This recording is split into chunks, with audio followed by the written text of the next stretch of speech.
Okay, welcome to another video. Today we're just going to be going through a very quick and casual edit of a drone image that I shot.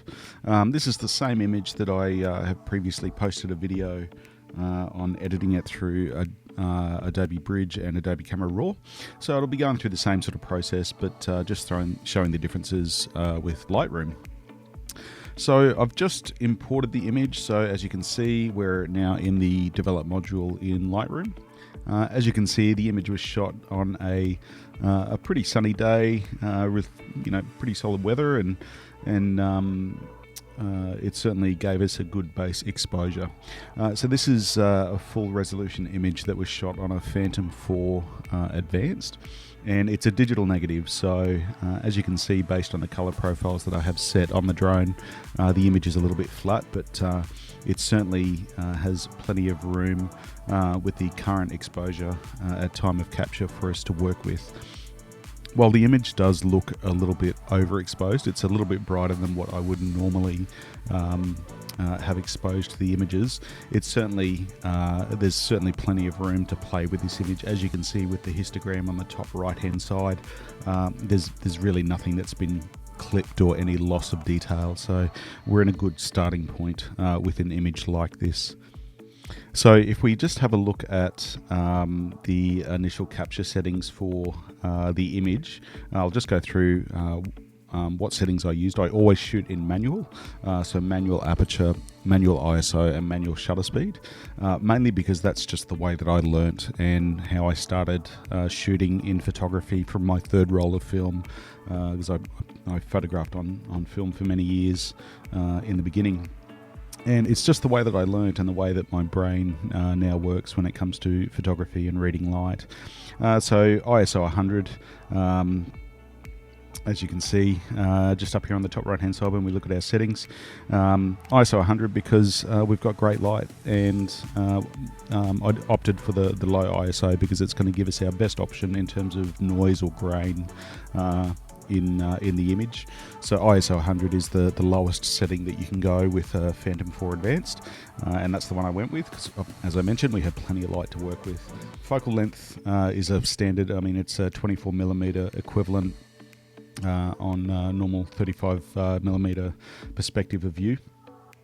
So and it's a fixed lens, so nothing that we can choose there. The aperture was f7.1. The reason I went with 7.1 is I find on this particular camera with this lens, the aperture anywhere between 5.6 and f8 is really where the lens is at its sharpest. So I tend to try and keep my aperture around those settings. Sometimes there's situations where you've got to go higher or lower, but that's what I went for with this particular image. And the last one, 1/500th of a second, I wasn't trying to show any intentional blur, so I wasn't using any filters on this particular image. So the 500th of a second was the optimal shutter speed at the time to be able to get the base exposure of what we got. Okay, so moving forward, as I mentioned in the previous video, you've noticed with this image that the horizon is a little bit crooked. That was something that was just how it happened on the day. The camera was a little bit crooked. So that's the first thing I'm going to address.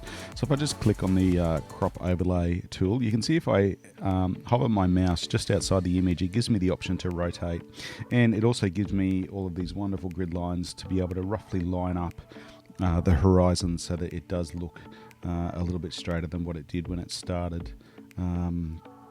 So I just pull out those crop lines just to maximize the image framing, but that certainly looks a lot straighter than what it was. So if I just click again on that crop overlay, it'll remove the crop lines, and it will straighten up the image for me.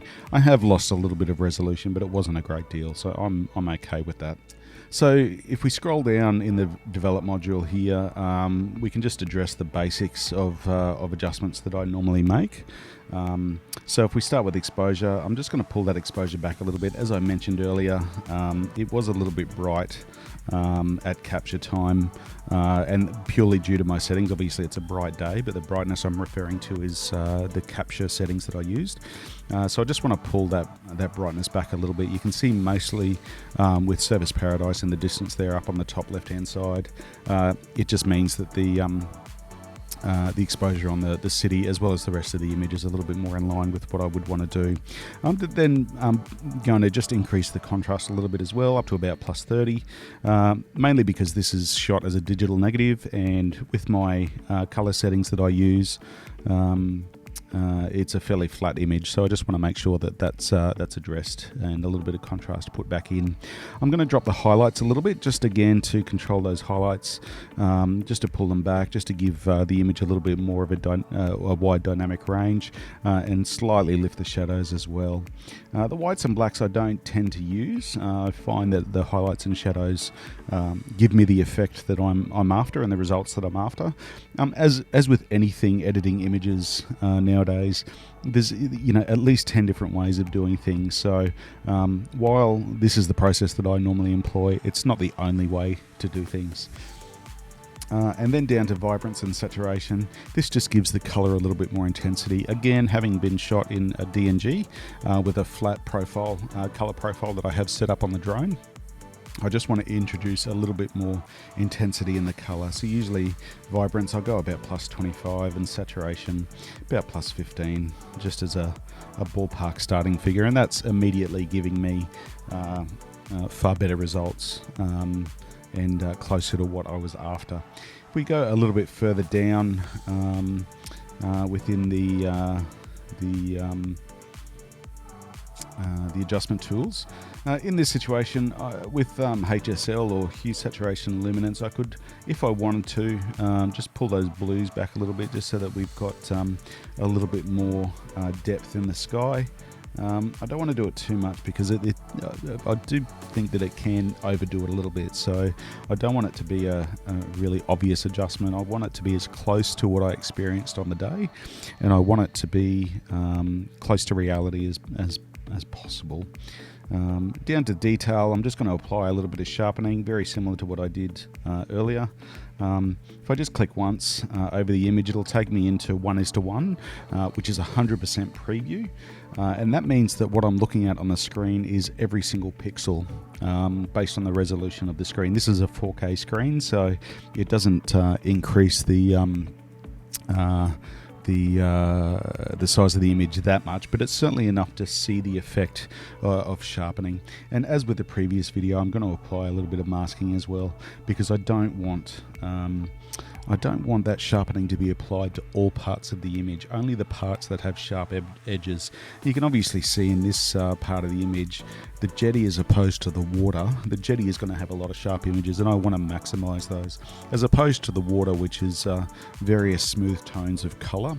I don't want to apply sharpening because it can pronounce it can pronounce any noise or grain that's already in the image. Not a great deal in this one, but it's just good practice to get into. So that's about where I would like the mask to be, so that's fine. Noise reduction I'm not going to worry about with this image, obviously, because it was shot at 100 ISO and it was well exposed. It's all totally fine. Alright, so just coming back up to the top, I'm going to make some adjustments to the color temperature. Even though it's currently at 6000 with a tint of +3, leaning towards magenta, I just want to warm the image up ever so slightly. So I'm going to go to about 6600 or thereabouts, 6500. And there's a little bit of cyan in this image, so I'm just going to pull that out by adding a little bit more magenta, up to about +8. It's only a very minor adjustment, which I often find you don't need big adjustments when it comes to tint, but it's just enough to give me a color result that I'm happy with.